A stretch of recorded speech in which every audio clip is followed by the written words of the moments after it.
Saya Muhammad Rizky ya. Kami dari kelas 8 Hukum 003 dalam memenuhi tugas mata kuliah filsafat hukum yang diampu oleh Bapak Dr. Sumarna. Dalam materi kali ini, kami akan menyampaikan terkait bab sejarah. Secara historis, zaman terus berkembang melalui perubahan-perubahan sosial. Manusia yang pada dasarnya memiliki jiwa hidup bebas menjadi problematis ketika ia hidup dalam komunitas sosial. Kemerdekaan dirinya mengalami benturan dengan kemerdekaan individu lain atau bahkan dengan makhluk yang lain, sehingga ia terus terikat dengan tata kosmik. Manusia diatur mengenai hubungan dengan orang lain, alam termasuk dengan Tuhannya. Maka dari itu muncullah tata aturan norma atau nilai-nilai yang menjadi kesepakatan universal yang harus ditaati. Berdasarkan hal tersebut, dimulainya peradaban manusialah, di mana manusia harus selalu menjunjung tinggi nilai-nilai kemanusiaan. Ia harus memenggangi nilai-nilai yang mengatur hidup manusia. Semenjak manusia duduk di bangku pendidikan sampai perguruan tinggi, sering mendengar tentang filsafat. Oleh karena itu, apa sebenarnya filsafat tersebut? Seseorang yang berfilsafat diumpamakan orang yang berpijak di bumi sedang menatap bintang-bintang. Ia ingin mengetahui hakikat keberadaan dirinya. Ia berpikir dengan sifat menyeluruh, tidak puas jika mengenal sesuatu hanya dari segi pandang yang semata-mata terlihat oleh indrawi saja. Ia juga berpikir dengan sifat spekulatif.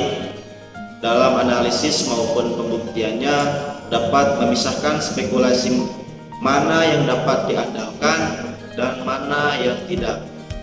Dan tugas utama filsafat adalah menetapkan dasar-dasar yang dapat diandalkan. Secara lebih spesifik, filsafat hukum merupakan ilmu yang mempelajari hukum secara filosofis yang dikaji secara luas, mendalam sampai kepada inti atau dasarnya yang disebut dengan hakikat.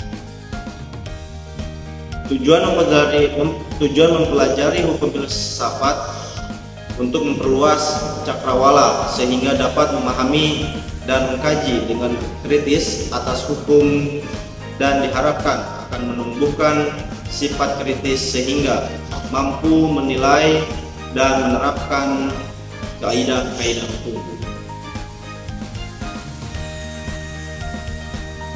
Filsafat adalah upaya untuk mempelajari dan mengungkapkan penggambaran manusia di dunia menuju akhirat secara mendesak.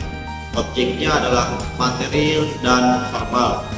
Objek materi sering disebut segala sesuatu yang ada, bahkan yang mungkin ada. Hal ini berarti mempelajari apa saja yang menjadi isi dalam semesta, mulai dari benda mati, tumbuhan, hewan, manusia, dan sang pencipta. Selanjutnya, objek ini disebut realita atau sebuah kenyataan.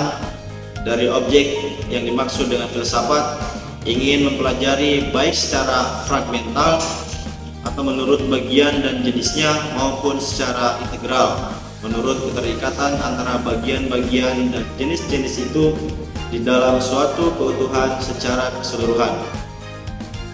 Hal ini disebut sebagai objek formal, sedangkan secara sederhana dapat dikatakan bahwa filsafat hukum adalah cabang filsafat. Filsafat tingkah laku atau etika yang mempelajari hakikat hukum. Dengan kata lain, filsafat hukum adalah ilmu yang mempelajari hukum secara filosofis. Sehingga dalam materi kali ini kami akan membahas mengenai aliran filsafat hukum, yaitu mazhab sejarah. Munculnya pemikiran filsafati tentang hukum pada umumnya merupakan jawaban fundamental tentang masalah-masalah hukum yang dihadapi oleh masyarakat pada zaman itu. Terdapat dua hal yang memicu kelahiran mazhab sejarah, yaitu yang pertama buku Montesquieu yang berjudul El Esprit des Lois dan paham nasionalisme yang mulai tumbuh pada abad ke-19. Kedua hal itu tampak sangat menonjol memberi inspirasi kepada Savegne untuk menciptakan suatu pemikiran hukum. Pemikiran tersebut selanjutnya merupakan jawaban atas ketidaksetujuan pada aliran hukum alam dan usulan kodifikasi hukum perdata Jerman berdasarkan hukum Perancis. Hal pertama yang mempengaruhi lahirnya mazhab sejarah adalah Montesquieu yang melalui bukunya yang berjudul El Esprit des Lois yang terlebih dahulu mengemukakan tentang adanya hubungan antara jiwa sesuatu bangsa dengan hukumnya. Wayne Friedman yang mengatakan bahwa gagasan yang benar-benar penting dari El Esprit des Lois adalah tesis bahwa hukum walaupun secara samar didasarkan atas beberapa prinsip hukum alam mesti dipengaruhi oleh lingkungan dan keadaan seperti iklim, tanah, agama, adat kebiasaan, perdagangan, dan lain sebagainya. Dengan ide inilah Montesquieu yang mulai dengan studi perbandingan mengenai undang-undang pemerintahan. R. Haryono Iman dalam kata pengantar pada buku Montesquieu yang berbahasa Indonesia memformulasikan bahwa sistem prinsip di berbagai masyarakat politik yang berbeda-beda adalah relatif terhadap berbagai faktor, terhadap watak masyarakat, terhadap hakikat, asas bentuk-bentuk pemerintahan, iklim dan kondisi ekonomi, dan sebagainya. Keseluruhan hubungan ini membentuk jiwa undang-undang, yaitu ratio d'etre bagi hukum yang landasan bagi adanya hukum. Selanjutnya, dikatakan bahwa gagasan Montesquieu tentang sistem hukum merupakan hasil dari berbagai kompleksitas berbagai faktor.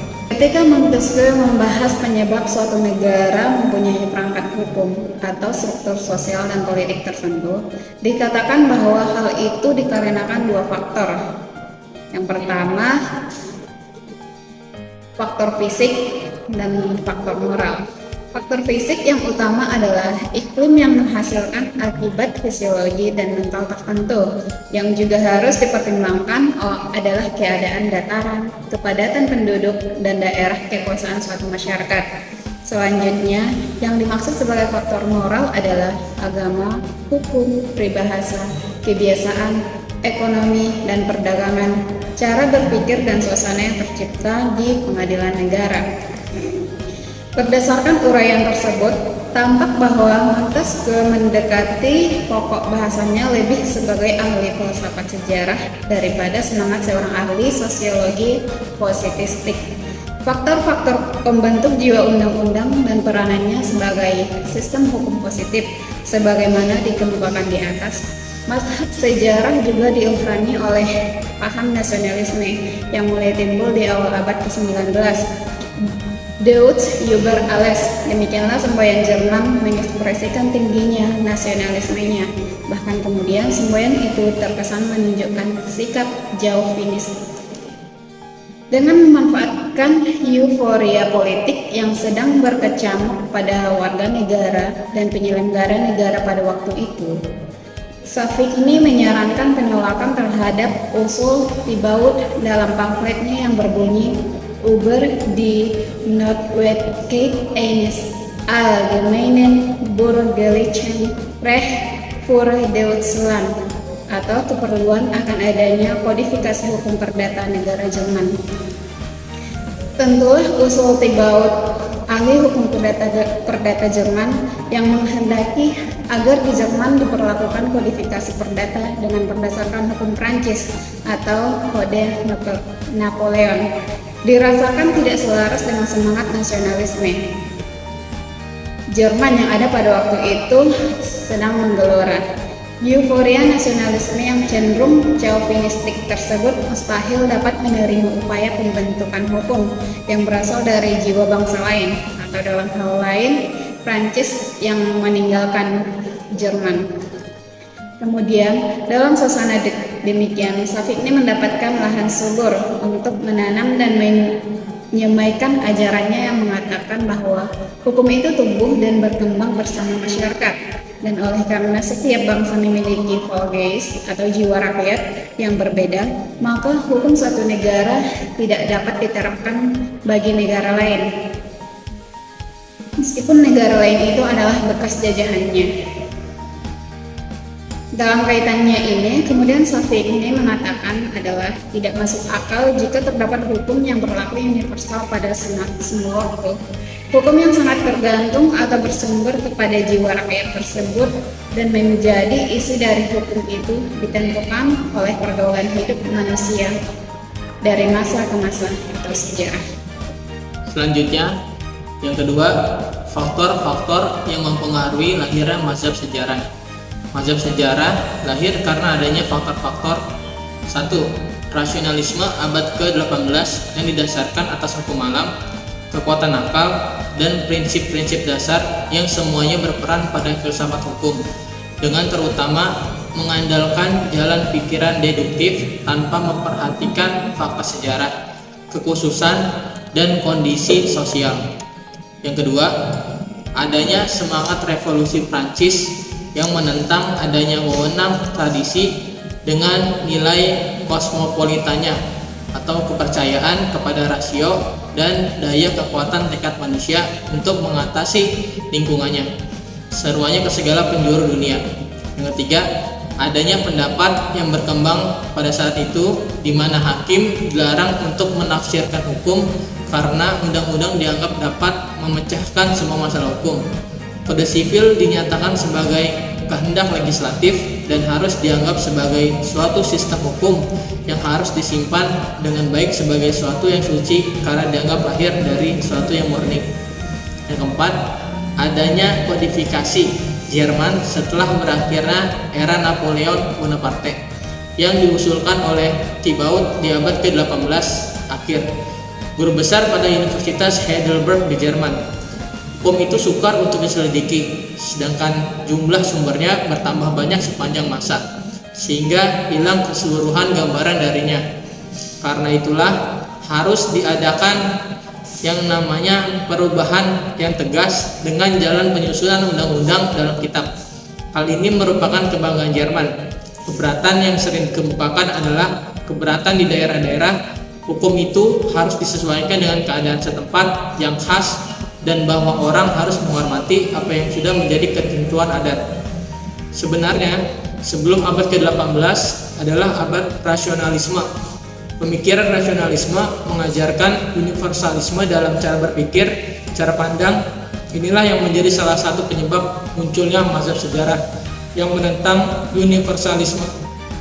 Mazhab sejarah sendiri lahir karena adanya gerakan nasionalisme di Eropa. Jika sebelumnya para ahli hukum memfokuskan perhatiannya pada individu, penganut mazhab sejarah sudah mengarah pada bangsa, tepatnya jiwa dan bangsa atau Volksgeist. Lalu yang ketiga, yaitu tokoh dan pemikiran mazhab sejarah. Yang pertama ada Friedrich Karl von Savigny yang lahir pada tahun 1770, berpandangan bahwa hukum itu timbul seiring dengan timbulnya bahasa suatu bangsa. Karena itu, masing-masing bangsa memiliki ciri-ciri yang khusus dan berbahasa, dan hukum pun demikian. Hukum memiliki ciri khas masing-masing sesuai dengan keadaan masyarakat, situasi, dan kondisi masing-masing negara. Sehingga, hukum itu tidak bersifat universal karena situasi tipologi masyarakat yang berbeda-beda. Dan juga menolak cara berpikir penganut aliran hukum alam. Savigny berpandangan bahwa hukum itu lahir bukan karena perintah penguasa atau karena kebiasaan, akan tetapi karena perasaan keadilan yang terletak di dalam jiwa bangsa itu. Itulah yang menjadi sumber hukum. Ia berpandangan bahwa hukum itu tidak dibuat, tapi tumbuh dan berkembang bersama masyarakat. Pandangan ini jelas bertolak belakang dengan positivisme hukum. Savigny juga mengingatkan untuk membangun hukum, studi terhadap sejarah suatu bangsa mutlak perlu dilakukan. Pemikiran Savigny ini mendapat catatan dari Platon, yaitu jangan sampai kepentingan dari sebagian golongan masyarakat tertentu dinyatakan sebagai Volksgeist dari masyarakat secara keseluruhan. Begitu pula, Paton mencatat bahwa jangan sampai undang-undang timbul begitu saja, karena pada kenyataannya banyak peraturan yang terbit di Inggris tentang ketenagakerjaan terbentuk dengan perjuangan yang keras. Peranan hakim dan ahli hukum lainnya jangan sampai tidak mendapat perhatian, karena meski jiwa bangsa menjadi sumber hukum, namun tetap saja memerlukan proses penyusunan menjadi hukum. Patut dicatat, memang meskipun von Savigny berpandangan bahwa hukum itu muncul dari kebiasaan, pengejawantahan yang paling konkret dari Voltaire itu dalam kenyataannya yang tumbuh dalam kehidupan masyarakat adalah tentu saja pengertian kebiasaan yang berangkat dari tata nilai yang baik dan dipilih secara selektif. Lalu yang kedua, yaitu Puchta berpandangan bahwa hukum suatu bangsa terikat pada jiwa bangsa yang bersangkutan. Hukum menurut Puchta berbentuk adat istiadat, undang-undang dan melalui ilmu hukum dalam bentuk karya para ahli hukum. Puchta sendiri membedakan pengertian bangsa dalam dua jenis. Yang pertama itu bangsa dalam pengertian etnis yang disebut bangsa alam, dan bangsa dalam arti nasional sebagai arti satu kesatuan organis yang membentuk satu negara. Adapun yang memiliki hukum yang sah hanyalah bangsa dalam pengertian nasional atau negara. Sedangkan bangsa hak alam memiliki hukum sebagai keyakinan mereka. Keyakinan hukum yang hidup dalam jiwa bangsa harus disahkan melalui kehendak hukum masyarakat yang terorganisasi dalam negara. Negara mengesahkan hukum tersebut dengan mengesahkan undang-undang. Puchta mengutamakan pembentukan hukum dalam negara sedemikian rupa, sehingga akhirnya tidak ada tempat lagi bagi sumber-sumber hukum lainnya, yakni praktik hukum dalam adat istiadat dan pengolahan ilmiah hukum oleh para ahli hukum. Adat istiadat bangsa hanya berlaku sebagai hukum apabila sudah disahkan oleh negara. Di lain pihak, yang berkuasa dalam negara tidak membutuhkan dukungan apapun. Ia berhak untuk membentuk undang-undang tanpa bantuan kaum yuris, tanpa pula menghiraukan apa yang hidup dalam jiwa orang yang dipraktikkan sebagai adat istiadat. Lalu yang ketiga, menurut Henry Super, dipengaruhi pemikirannya oleh Savigny sehingga ia dianggap sebagai pelopor aliran sejarah di Inggris. Penelitiannya yang paling terkenal adalah terkait dengan studi perbandingan perkembangan lembaga-lembaga hukum yang ada pada masyarakat sederhana dan masyarakat yang telah maju, yang dilakukan berdasarkan pendekatan sejarah. Kesimpulan penelitian tersebut semakin memperkuat pemikiran Savigny yang membuktikan dan pola evolusi pada berbagai masyarakat dalam situasi sejarah yang sama. Kesimpulannya, dalam perjalanannya, mazhab sejarah dalam filsafat hukum muncul sebagai jawaban atas tantangan dan perkembangan yang terjadi pada masa itu. Faktor-faktor seperti itu, buku Montesquieu yang mengemukakan hubungan antara jiwa suatu bangsa dengan hukumnya, serta semangat nasionalisme yang tumbuh pada awal abad ke-19 menjadi pemicu lahirnya pemikiran-pemikiran mazhab sejarah ini. Pemikiran Friedrich Karl von Savigny, Puchta, dan Harry Summer menjadi tonggak utama dalam mazhab sejarah. Savigny menekankan bahwa hukum tumbuh bersama dengan jiwa dan bangsa, yang melahirkan konsep Volkes atau jiwa rakyat sebagai sumber hukum. Sementara itu, menyoroti peran negara dalam mengesahkan hukum dengan membedakan antara bangsa dalam arti etnis dan nasional, sedangkan Summer melanjutkan pemikiran Savigny dengan meneliti evolusi hukum di dalam masyarakat. Dalam mazhab sejarah terdapat penolakan terhadap pemikiran rasionalisme abad ke-18 yang cenderung universal, serta semangat revolusi Prancis menentang otoritas tradisional. Mazhab sejarah menekankan pentingnya studi sejarah sebagai landasan hukum, menolak universalisme, dan memberikan perhatian pada khasanah budaya dan tradisi hukum suatu bangsa. Meskipun memiliki perbedaan pendekatan, pemikiran Syafi'i, Ustadz dan Samar mencerminkan keragaman dalam perspektif sejarah dan hukumnya. Kesemuanya itu menjadi landasan bagi pengembangan pemikiran hukum yang mempertimbangkan konteks budaya, sejarah, dan nilai-nilai masyarakat. Tokoh-tokoh filsafat ini memberikan sumbangan besar dalam perkembangannya teori hukum dan pemahaman tentang asal-usul serta evolusi hukum dalam bermasyarakat. Dengan pendekatan yang beragam, mereka membuka jalan bagi pemikiran yang lebih luas dalam bidang hukum. Pemikiran mazhab sejarah memberikan kontribusi penting dalam pemahaman hukum dengan menekankan aspek sejarah, budaya, dan perkembangan di masyarakat. Melalui pendekatan ilmiah, para tokoh ini membantu memperluas pandangan tentang sumber-sumber hukum dan proses pembentukannya.